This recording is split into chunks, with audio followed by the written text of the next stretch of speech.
उत्तराखंड के उत्तरकाशी स्थित दयारा बुग्याल से लापता हुई 24 साल की एमबीए छात्रा बबीता पांडे की तलाश को लेकर अब एक बड़ा सवाल सामने है।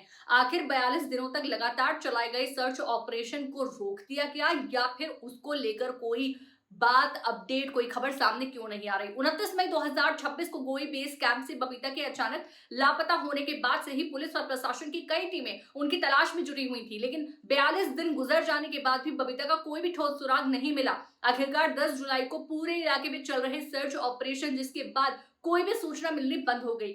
बबीता पांडे रामनगर की रहने वाली थी और अपने 2 दोस्तों के साथ उत्तरकाशी घूमने पहुंची थी। 28 मई को तीनों रैंथल गांव में थे और अगले दिन यानी 29 मई को दयारा बुग्याल ट्रैक पर के लिए रवाना हुए। इसके बाद वो गोई बेस कैंप पहुंचे। पुलिस के मुताबिक इसी कैंप में रात के समय बबीता अचानक लापता हो गई। शुरुआती जांच में सामने आया कि उनके साथ मौजूद दोनों दोस्तों से भी पूछताछ की गई और परिवार के शिकायत के आधार पर मामले की जांच भी शुरू हो गई। बबीता के गायब होने के बाद प्रशासन ने कोई छोटी मोटी तलाश नहीं की, बल्कि बड़े स्तर पर सर्च ऑपरेशन चलाया। पुलिस, एसडीआरएफ, एनडीआरएफ, आईटीबीपी, सेना, वन विभाग, नेहरू इंस्टीट्यूट ऑफ माउंटेनियरिंग यानी एनआईएम की टीमें, डॉग स्क्वाड और स्थानीय लोगों को इस अभियान में लगाया गया था। ड्रोन से निगरानी की गई थी और हेलीकॉप्टर की मदद से उन इलाकों को भी खंगाला गया था जहां जमीन से पहुंचना बेहद मुश्किल था। जंगलों, पहाड़ी ढलानों, ट्रैकिंग रूट, नालों और गुफाओं तक की तलाश ली गई थी।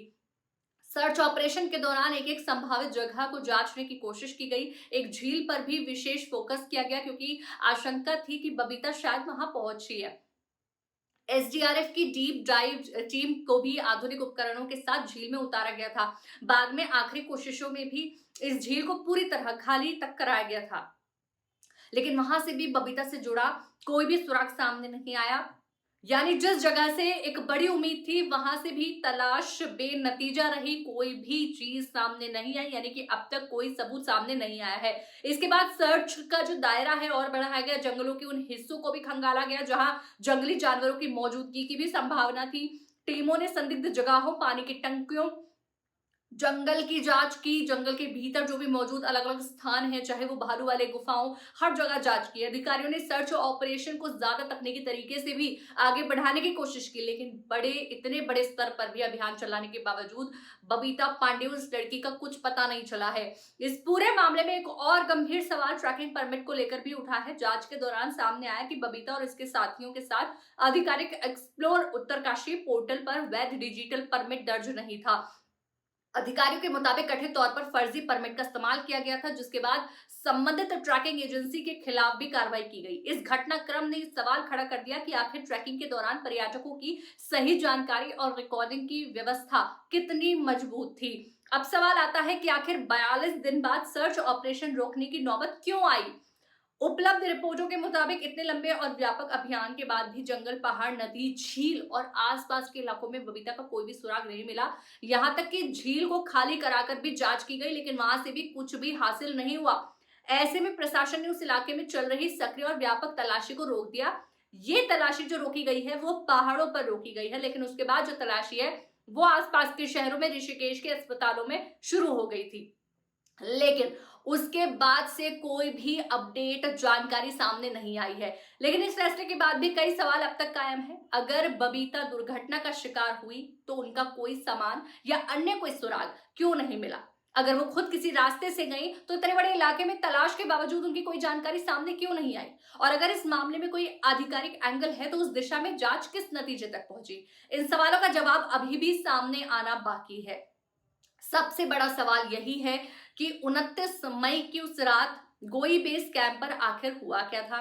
बबीता वहां से कहां गई, किस रास्ते पर गई और उसके बाद उनका कोई पता क्यों नहीं चला। उनके पास मौजूद सामान, आखिरी बार देखे जाने की जानकारी और उनके साथ यात्रा कर रहे लोगों से भी जो भी जुड़े जांच है, इन सभी पहलुओं को जोड़कर भी हर रहस्य की कोई कड़ी सामने आ सकती है। 42 दिनों की तलाशों के बाद भले ही जमीन पर चल रहा सक्रिय सर्च ऑपरेशन रोक दिया गया हो, लेकिन बबीता पांडे के परिवार के लिए तलाश अभी खत्म नहीं हुई है। उनके परिवार के सामने आज भी वही सवाल है, बबीता आखिर कहाँ है और दयारा बुग्याल की उस रात के बाद उनके साथ क्या हुआ था। फिलहाल इस केस में सबसे अहम बात यही है कि इतने बड़े सर्च ऑपरेशन के बावजूद कोई ठोस सुराग नहीं मिला, इसलिए अब जांच का फोकस सिर्फ जंगल और पहाड़ों में तलाश करने से आगे बढ़कर उपलब्ध सबूतों, आखिरी लोकेशन, साथ गए लोगों, ट्रैकिंग रिकॉर्ड और दूसरे संभावित एंगल पर होना बेहद महत्वपूर्ण हो जाता है। क्योंकि जब 42 दिन की तलाश भी जवाब नहीं दे पाई, तो अब इस रहस्य को सुलझाने के लिए हर छोटी जानकारी अहम हो सकती है। फिलहाल इस पर आप क्या कहना चाहेंगे, अपनी राय कमेंट में जरूर दीजिएगा। जो सर्च ऑपरेशन है वो रोक दिया गया है, इसकी कोई पुष्टि अभी नहीं हुई है उधर की तरफ से, यानी कि पुलिस की तरफ से, लेकिन हाँ, अपडेट्स आनी बंद हो चुकी हैं, कोई भी खबर उससे रिलेटेड आनी बंद हो चुकी है, कुछ भी अभी तक अपडेट नहीं आया है। आप क्या कहना चाहेंगे, कमेंट में अपनी राय जरूर दीजिएगा।